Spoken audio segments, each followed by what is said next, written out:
I'm back with another video, this time on Sony. Um, yeah, advice for Sony episode 2. Have not done this in a while, so they should stop doing shady actions. As in, with PlayStation Plus, from what I've heard, you have to use PlayStation Plus for patches, in general, like even in games and stuff. They should just stop doing that. I'm sorry. They're almost going bankrupt, and the fact that they're doing this makes them makes it even a risky decision to make. And I'm gonna be back.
Sorry about that interruption.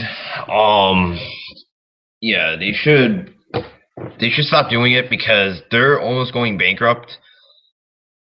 I guess I could understand why they're doing this so they could get more money, but at the same time, it's a risky move because when people are gonna find out about this, they're gonna abandon you, and a lot of people will do that, and you're gonna lose so much fan base to the point where, yeah.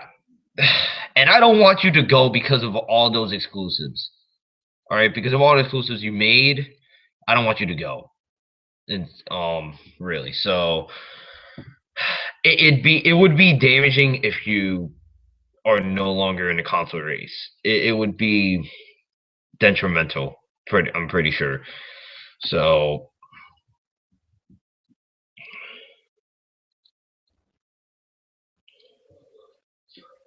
I think also with PlayStation Now, not being able to I guess not really being able to own your games, I guess, or something like that. It's a streaming service, I think, that allows you to play online for certain games and stuff.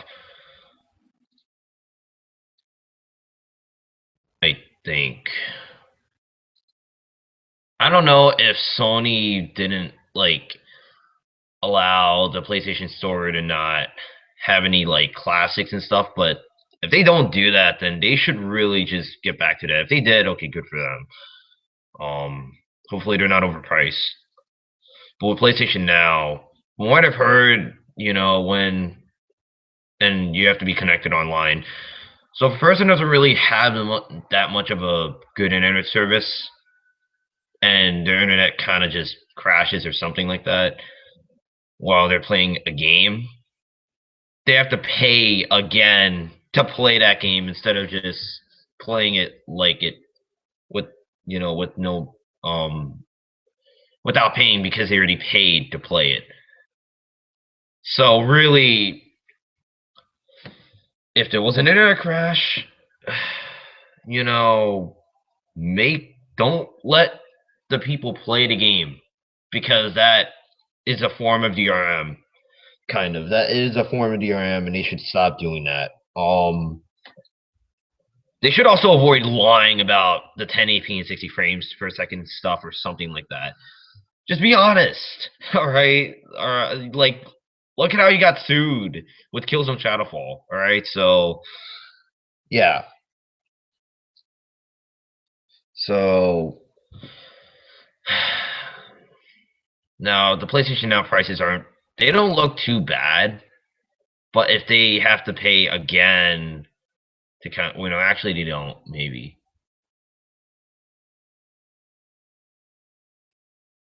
they have to pay 19. I think for 1 month, you just have to pay like I think around 19.99 or 19 something dollars. So that's at least good, but I don't know if they should just do away with it because they might as well just stick with PlayStation Store for backwards compatibility, sort of. I mean, if anything, just follow suit with what Nintendo has, really, because with the Virtual Console, at least it's not that bad. So I mean,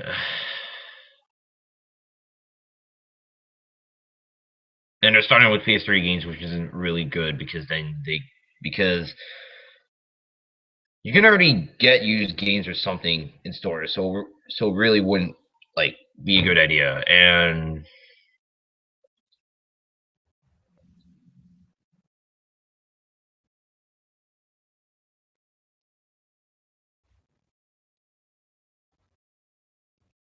or they should just really get rid of PlayStation Now. I don't know if like stick with what Nintendo kind of has, which is the Virtual Console and stuff, and just do it from there. That at least be the safest thing that they could have done, and that way they don't at least get at least they don't risk themselves to getting bankrupt that easily because of that.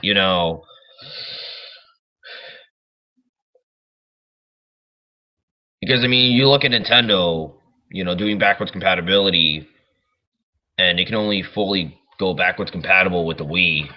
Um, they should just stick with the Virtual Console and stuff. Really, I mean, they should just go ahead and stick with that. I mean, a PlayStation Now is kind of yeah. I mean, if they still want to if they still want to stay in the console race, then they should just stop doing this because it's going to risk them in being in being the worst position probably to the point where they're probably not going to have enough money to fund PS4 exclusives or handle all the OS that the PlayStation 4 has, really. So I guess if they are losing that much more money and to the point where they're gonna need to the point where they might not be able to like make more PlayStation 4 exclusives or handle all the OS and stuff or online services that the PlayStation 4 has, then they should just kind of, I guess you could say, become more of gaming and a gaming a gaming division, a music division, and a movies division. I think. You know, movies. I think they could sort of maybe do well. Music, they handle everything with music. Even Japanese music that I listen to. So really, if they are to the point where they're gonna not really be able to make more PlayStation 4 exclusives and handle all the online services and stuff, then they should kind of just do that as a last resort. I mean, look at the device. I forgot what it was called. That was like overpriced at like $1,200 or something like that. Oh man. So that's really just it. I think I'm gonna be really busy in the future. So if I manage to make a video in the future, well, expect me to do so. Maybe. See ya.